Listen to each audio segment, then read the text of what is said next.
Good evening, members of the board. Mrs. Hugelmeyer. Today I received in the mail the board briefs for August. There are a few things in there that I'd like to bring to the board's attention, just in case you didn't have any time to review it, because I know how busy your days are. The board briefs were filled with accolades for Elizabeth High and Hamilton Academy. The accolades were so much and so overwhelming that they even went on to say the following, and I quote, "Graduating seniors from Dwyer, Edison, Halsey, and Jefferson joined students at the nationally ranked Elizabeth High in Hamilton."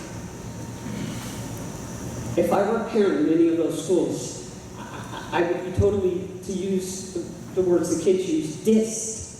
Oh, my kids were allowed? They let them join Elizabeth High and Hamilton? The board briefs go on to say that this was the largest graduation since the largest high school in the United States was restructured into 6 independently operating high schools.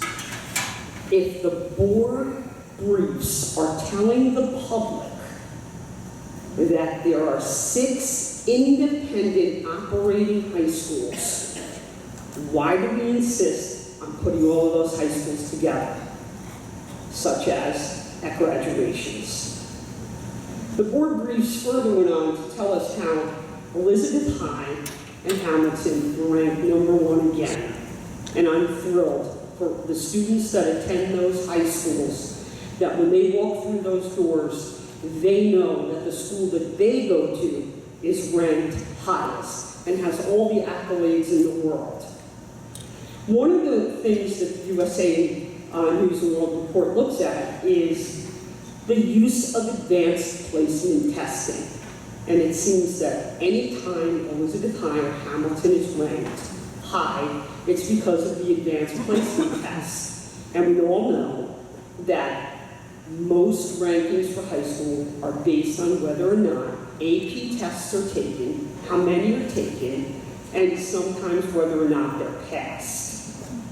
Just want to bring some statistics forward.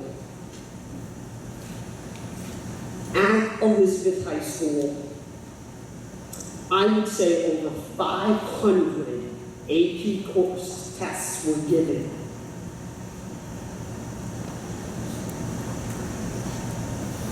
At Jefferson, less than 100 were given. We just watched a video about all means all and how we hold all kids to high standards.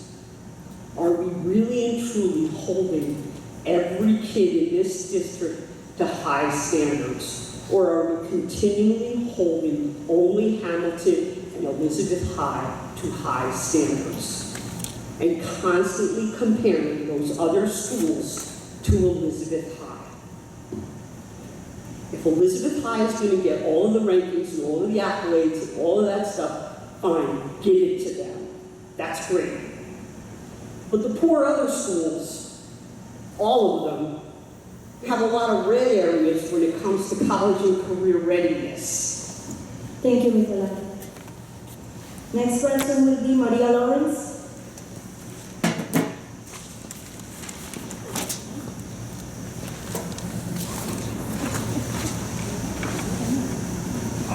Excuse me, please give the, if you're going to hand anything out, please give it to the officer. Make sure you hand those out, Mr. Kennedy. Good evening. On December 2014, you moved Ms. Luzon Rosengarten from the Division of Elementary to the Special Services Division, listed her as a transfer, when in fact she went out on leave. Her leave and her return from leave on March 2014 was not documented on the agenda. On June 19, you fired her. This was not documented either. My question is, how is it possible that you didn't document this or inform the public of her termination? I understand that every district doesn't have an audiologist, but this is one of the top 3 largest districts. Newark has 2 audiologists. We have about 140 kids that are hard of hearing, permanent loss, and others that have hearing issues. I'm asking you, Ms. Hugelmeyer, how will you service them? We also have 3 different agencies that provide nursing services to the tune of $1.1 million. I'm not against this if a child requires a nurse. However, I question, are these contracts going out for bid? Why must we pay a company in Ocean County to provide services? Could we not find something more local? Preferred Home Health Care in Ocean County, the board pays $885,170 for 16 kids. That's $55,323 per child. Maxim Health in South Orange is paid $77,868 for 1 child, and Loving Care in Bergen County is paid $148,500 for 2 children. That equals to $74,250 per child. Ms. Hugermeyer, I'm still waiting for your response to ESY. Last we spoke after a board meeting when I brought to your attention several issues about ESY, which you discounted. I have a suggestion for you. Instead of high heels, wear walking shoes and go visit some of these ESY programs around Elizabeth. Many have not received the appropriate related services as per their IEP. I am again providing you and the board members the list of questions which have been handed to Mr. Kennedy. I asked of you, and you so coyly avoided answering me. The parents of this community deserve to have answers. As superintendent, I thought that you would have more of a hands-on approach and a pulse on the divisions that you manage and oversee. However, I see that I am mistaken, because in the 2 years that I am going on speaking, you haven't answered one single concern I've had yet from my own children or as for the leaders of the CPAC. I strongly suggest if you don't know the answer that you educate yourself and let us parents know.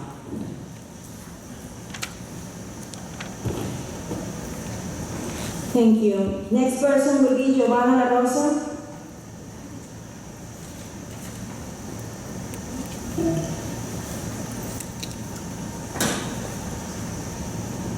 Good afternoon.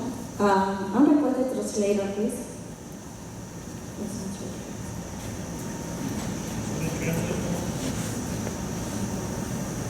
Hello, she's You requesting a can speak in translator. Spanish, we don't have a translator. But I don't understand what she's saying if she's going to speak in Spanish. You can say it in Spanish. Miss Gomez? Is here Miss Gomez?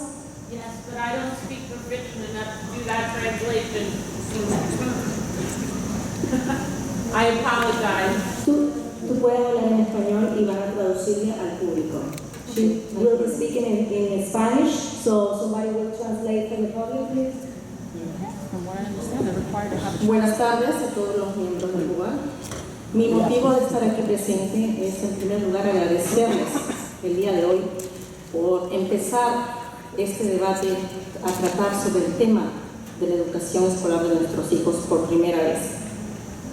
En segundo lugar, es sobre todo usted preguntarle, señora, a mí, presidenta del BOE, ¿cuál es la razón de que muchas escuelas se implementen, se renueven y otras se dejen atrás, siendo pioneras como la escuela 15, la 23, la 20? Escuelas que hasta el día de hoy no ha habido ninguna remodelación ni upgrade. En tercer lugar, saber por qué razón los estudiantes de high school no cuentan con la transportación.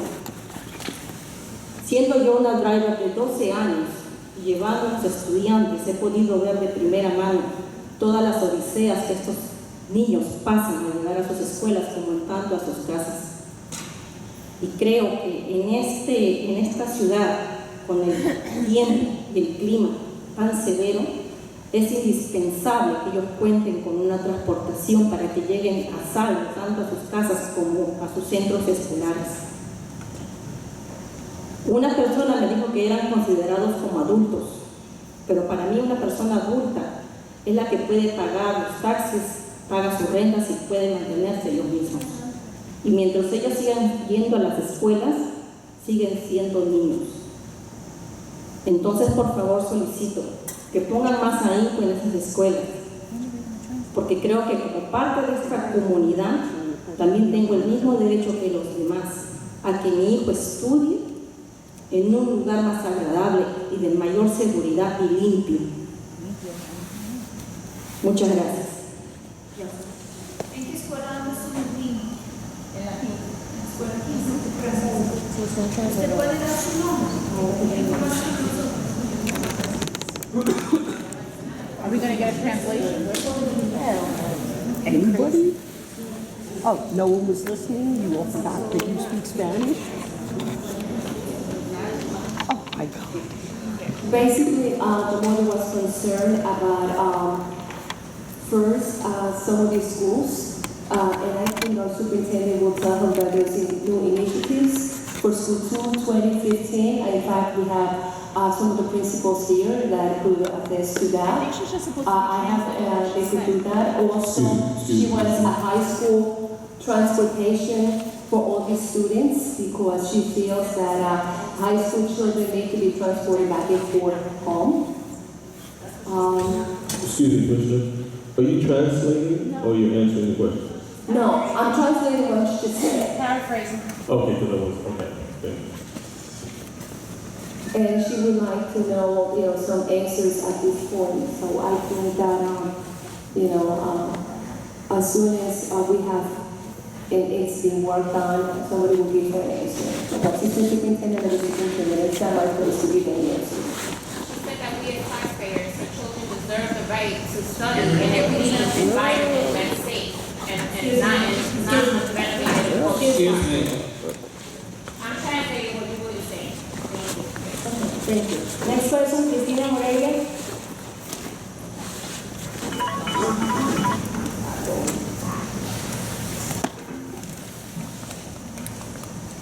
Good evening. I would just like to say, from my understanding, there's supposed to be a translator here at each board meeting. We're going to be having other parents that only speak Spanish, so I would hope that, Madam President, you would have a translator here to translate completely what the person said and not have comments interjected on behalf of the parent. All right, I'm here because my concerns from 2 weeks ago were still not addressed by the superintendent. Some of those concerns were how money for the school trips is being allocated. I brought this issue various times. It still has not been addressed. Does every school have a school safety team? That was one of the questions I had asked. And supposedly there's supposed to be a parent on these school safety teams. How are parents being made aware of the school safety team? Because at my school, my children's school, I have no idea if there's a school safety team there or not. How often is proof of residency being updated? The last time I was asked for a proof of residency was when I enrolled my daughter in pre-K. My daughter's now in 5th grade. Nobody's ever asked me for any proof of residency. I want to know who is in charge of checking up on the residencies. There was some confusion as to whether it was one of the lawyers or if it's a particular person that's in charge of residencies. Laptops was another issue I brought. Mr. Commissioner Naran had brought this up. I still have no clarification as to whether all parents are required to buy insurance for the laptops, if all children are provided with covers for the laptops. These are just some of the concerns that I still have no answers to. It has also come to my attention that the contract with Trinitas Hospital will not be renewed. I'm not sure if this is the case or not. A parent on in our group has brought that as a concern, especially the Handwriting Without Tears program. This was a very valuable program to this parent, and she was told that this program is not going to be renewed. So if somebody can just give us clarification as to whether or not the contract with Trinitas Hospital will be renewed. We had personnel issues on the agenda for today, but I don't know if it's going to be discussed or not. There was also a concerning issue with a principal at one of the schools. Allegedly, there were some counts of sexual harassment. Some parents were concerned and they brought this as an issue. This principal is still listed on the school website, which I know hardly ever gets updated, so you might want to check into whoever's in charge of the website. He's still listed as the principal of that school. So I think we as parents have a right to know if this principal is going to be still the principal at that school, if there's an interim principal at that school, and if he's going to be continuing to be around children. My understanding is these harassment charges are against adults, but I don't think that type of person should be in a school environment. Thank you. Thank you. Next person will be Donna Gonzalez.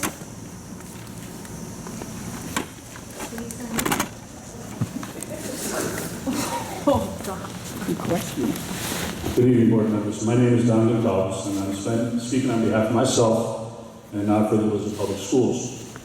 As a team member of the Elizabeth Public Schools, I continue to be proud of the many successes of this organization, which has resulted in being considered one of the top of the school districts.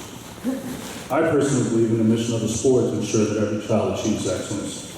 There's absolute reason to believe that we should celebrate these successes. Now, if you don't believe that, you most assuredly choose to ignore the facts. Like the state of New Jersey or the U.S. Department of Education continue to support Elizabeth Public Schools' work on a large scale, from a technical or financial support. Just recently, Elizabeth was the recipient of a $3 million grant from the U.S. Department of Education, and I believe that underscores commitment and trust. When there is new and innovative programming or initiatives to be undertaken in this state or in the nation, well, rest assured, Elizabeth is almost always at the top of that list. The facts speak for themselves. Our schools are busting at the seams because people are moving into Elizabeth, because they know that their children will receive a great public education. Rampant development has helped to contribute to this fact, but in the end, the district has stepped up to the plate and fulfilled its mission. But if you listen to some of the naysayers, you would think that the school district is dysfunctional and in absolute tatters. This is a reality that some choose to create, that this board doesn't care, that our children don't learn, and that our teachers do not teach. All you have to do is attend an Elizabeth Board of Education meeting where some in the audience will undertake their daily ritual of diatribes against the district.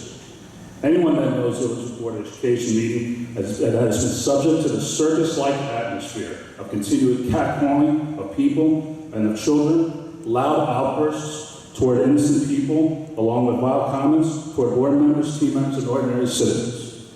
This board has in fact shown great restraint, but the fact remains. All 9 have a responsibility to speak out to what is the most obvious injustice of all. Those that continue to make a mockery of our democratic system by coming here to destabilize the meetings of this board, sapping the time, energy, and money of everyone that attends, needs to be addressed. Board members, you have a responsibility to protect those that are defenseless, the citizens, from this injustice. In many cases, these citizens are children. Since January, some individuals have used social media with a level of virility and character assault that the city has never seen. People's religions, their accents, their lifestyles, their culture, and even families seem to be fair game. Many of you have been the subject of it yourselves. These highly personal attacks by some are designed to hurt, maim, and destroy the character of some, literally at all costs.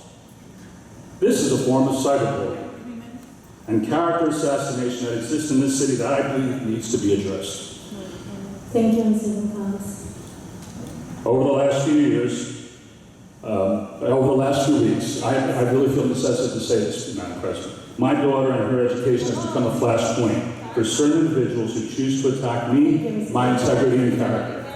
It is true that my daughter's education has been, since its inception, provided in a private Catholic school. Never did I believe I would be required to continuously defend the personal decision which was done for religious purposes. It is my right to educate my daughter, and that she not be subjected to comment and believe that her father has anything to do with receiving special fervor or treatment. Is anybody going to escort him off? Her education is done at great personal financial burden from those that continue to callous political attacks. These attacks have impacted my daughter greatly. That is wrong, and I ask that you address these type of issues in our community. Thank you. Part of a multi-million dollar.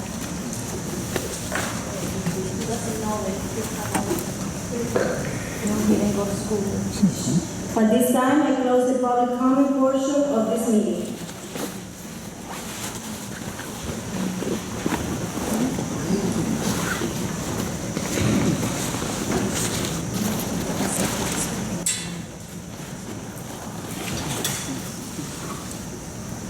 The President requests a motion to go into private session. Thank you. Madam President, I just want to, and I know our business administrator, Mr. Don Gonzalez, for long time, a good part of my entire life. I understand, and I hope everyone here understands what this Board of Education has faced since the January 7th reorganization meeting, when it was clear that day that politics were injected clearly into this Board of Education. Unjustly and unfairly, on that particular night, began with certain members of this board going ahead and firing an entire legal department, and it wasn't going to end there. That night was just the beginning of what was to come. It was our understanding that there was a list that many others were going to be removed from the Board of Education. Not because they did anything wrong or because of the division of the board, but just because, excuse me,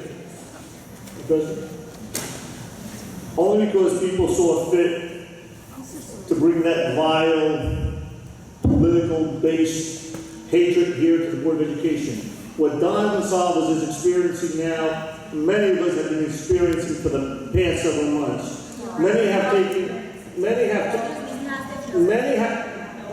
I'm sorry, I have the floor. I'm agreeing with you. Okay. All of this has taken place, and most of it, on social media. Something where those of you who are familiar with it, on the Facebooks, on Twitter, where certain members that come here to every single one of our meetings and sit here and pontificate of all the bad things that are going on in the Board of Education. And that's one thing. All of us up here are elected, and all of us understand the politics, the ugliness. We're big boys and girls, we can take that. But when they start to attack your family, when they attack Don Gonsalves' daughter, when they attack any one of our family members, just this past week, this past Monday, I was supposed to attend a court hearing with our legal counsel, Mr. Steve Edelstein.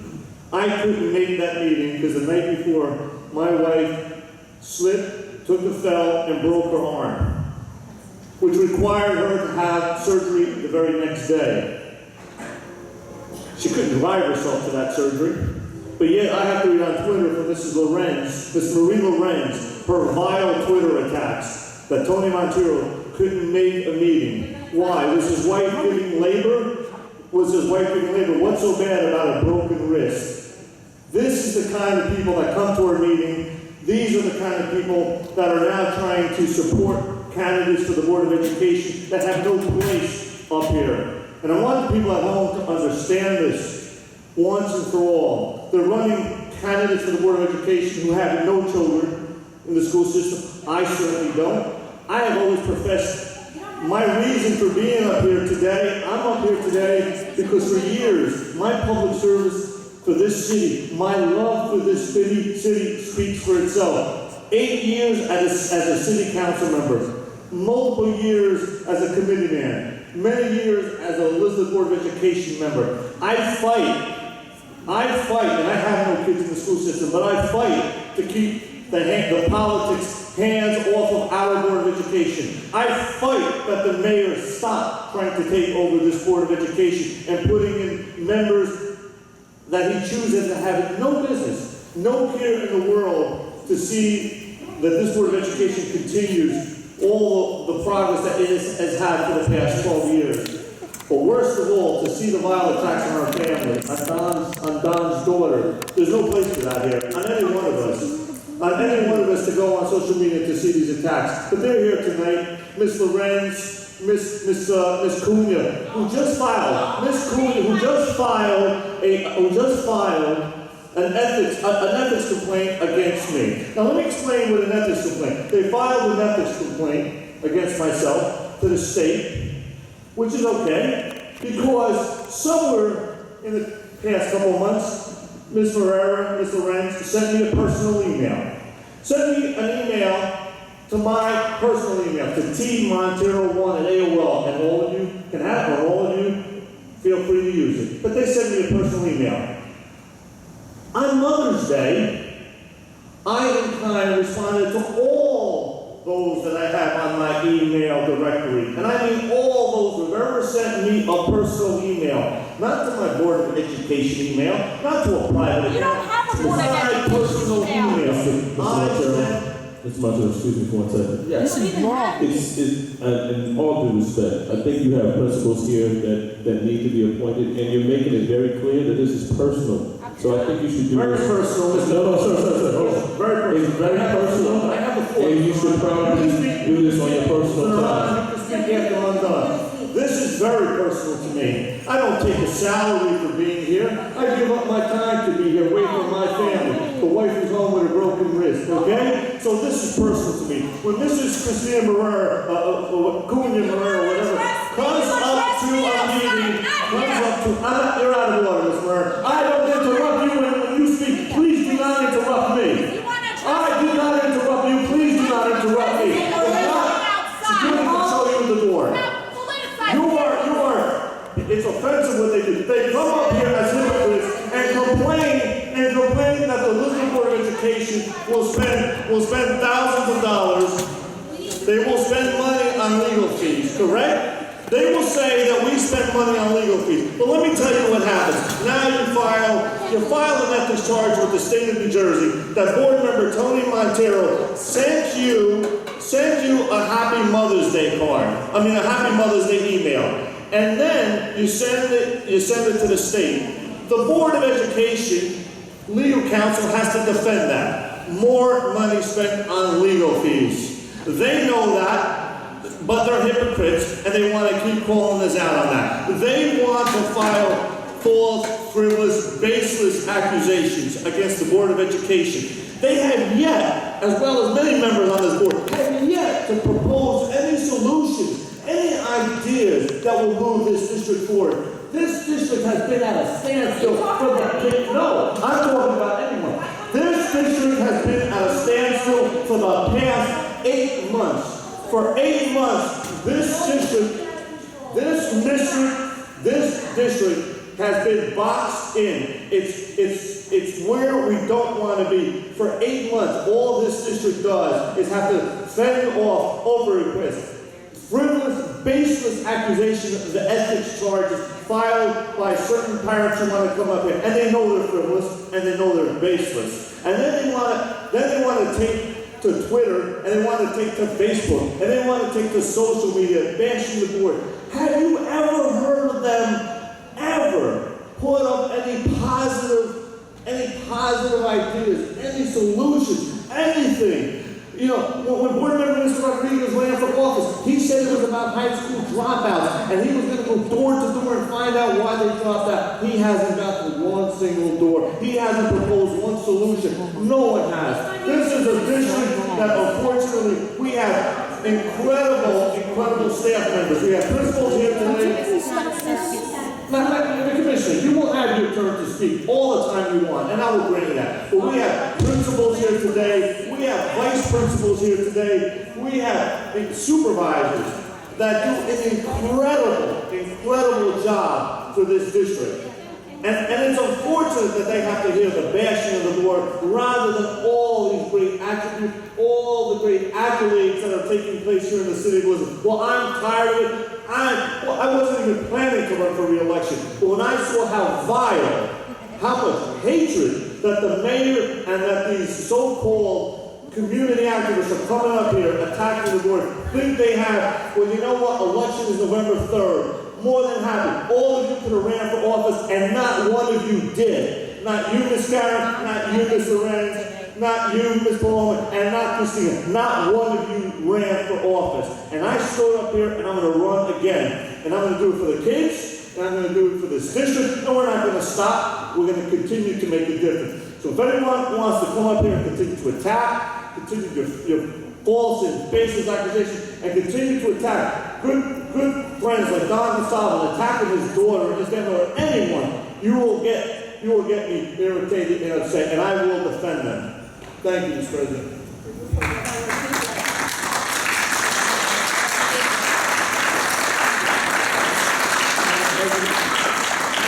Madam President, I would like to be recognized. Thank you. First and foremost, I'd like to thank everyone who took the time out to come here tonight. I know not everyone that is here tonight always comes, but thank you for taking the time on a beautiful summer night to take the time to listen to what goes on here, take an interest in our district. Mr. Gonzalez, I know you for several years now. I've had the pleasure of working with you, and I know you have a wonderful family. And I've always supported the fact that you continue to live here in the town that you work in and raise your family here. You have had more than one opportunity, I'm sure, to move, and you've decided to put your money where your mouth is, and you stay here. For that, I commend you. I don't think you should be attacked personally, quite frankly. You're just another employee of this district, as so many are. I can understand the criticism because I decided to become an elected official and serve my community, and I guess it's fair game. Not that I appreciate the personal attacks on me or my family, but I am sure that too will pass. My concern is the perception that there is this issue that really doesn't exist. For the last year or so, I continue to hear the concerns of a small group of people who are hell-bent on coming here and disrupting the meetings. And that's fine. I appreciate and I even support their right to have an opinion and to come here. I've constantly always said that since I've been here since day one. I want the public participation. I think this room should always be filled because what we do is that important. It is important. We are developing the lives of children, and we impact what we do here. We impact so many lives that it's important, and it's a shame that not more people don't come. So although I disagree with a lot of what they're saying, because I don't believe that it's true, I do support their right to come here. I don't appreciate the personal attacks, but again, that's within their character and within their rights. This is still America, and you have a right to do that, and I accept that as an elected official. My concern is the perception.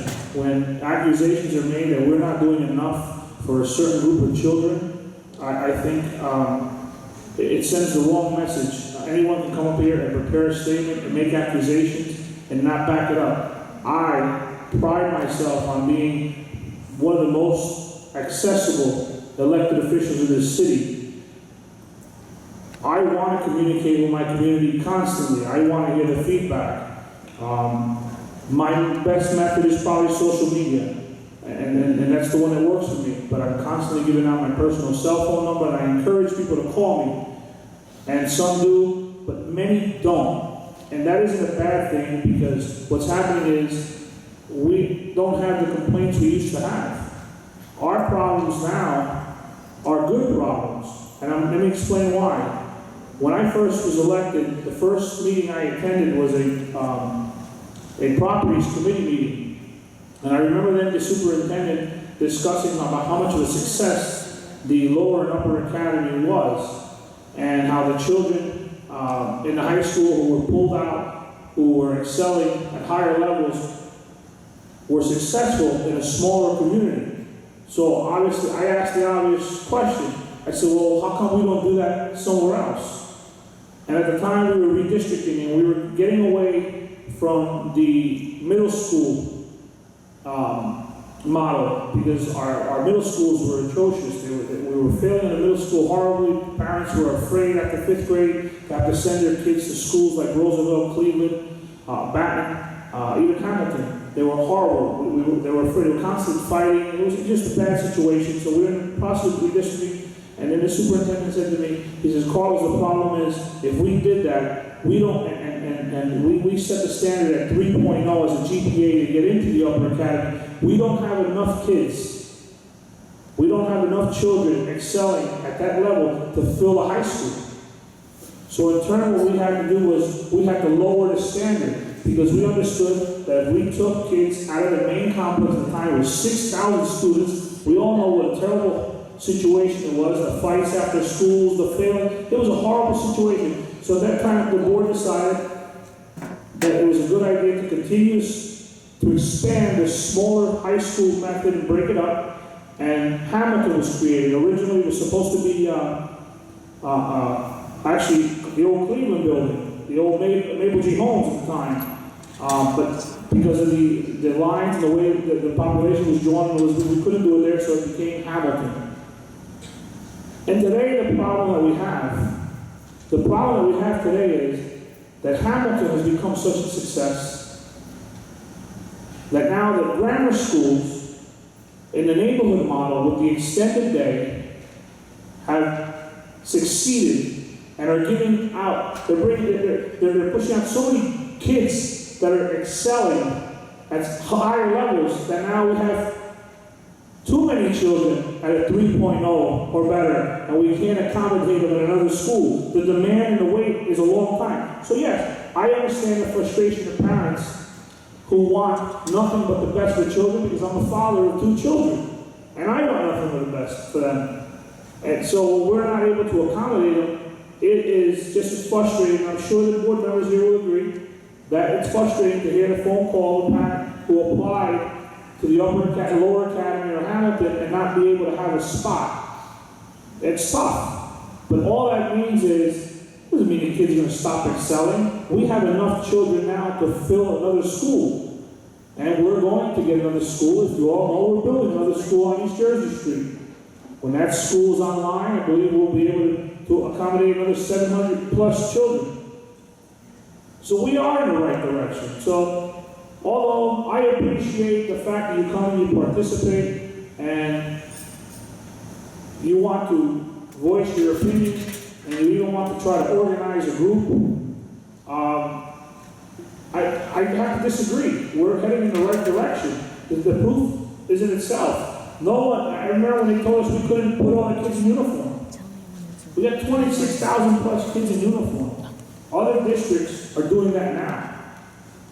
When we broke up the high schools, they told us that wouldn't work either. That's just not true. Now they're being nationally recognized. When we changed the standards, the graduation standards, they told us, no, more kids would fail. We're graduating more kids than ever. Sure. Kids drop out? Absolutely. Do they all make it? No, they don't. Are we perfect? Absolutely not. Because if we were, we wouldn't need to be here. The fact that we continue to work and we continue to find talented people within our district, true leaders, and putting them in leadership roles and empowering them to move the district forward, that takes time. We didn't turn this district around one day to another, but I can tell you one thing that could happen. We could destroy it if we don't continue to buy into the vision that we are going to be one day not just the number one in the state, but the number one in the country.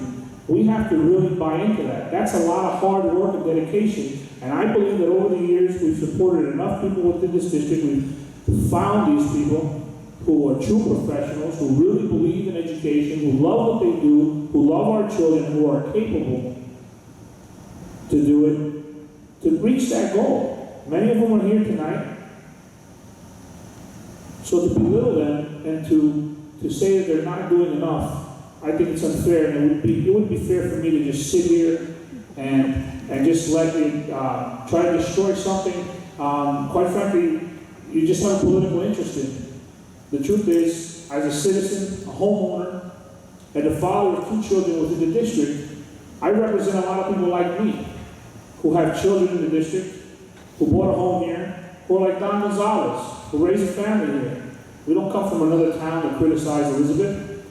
We stay here. We are from Elizabeth. We love Elizabeth. And that's why we're here doing what we do. And a lot of these board members, none of them get paid. They sacrifice their time away from their families, and they do it out of passion and love for what they do for their city.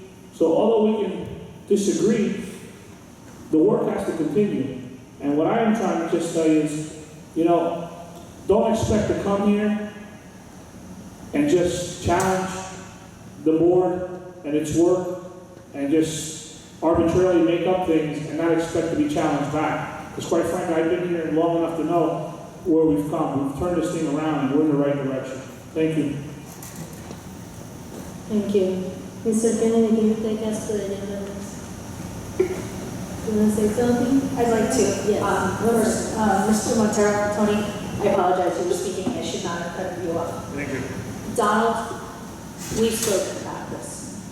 Elena and Emily do not deserve to be attacked on any social media site. I know it very well because everyone in my family, even family members that don't exist, have been attacked. But I signed up for this. You did not. So for that, I do apologize. Everything else that's going on up here today Yeah. is about politics. And we're here to do the business of the people. Yeah. So if we can move on, Madam President. Mr. Kennedy, can you take us to the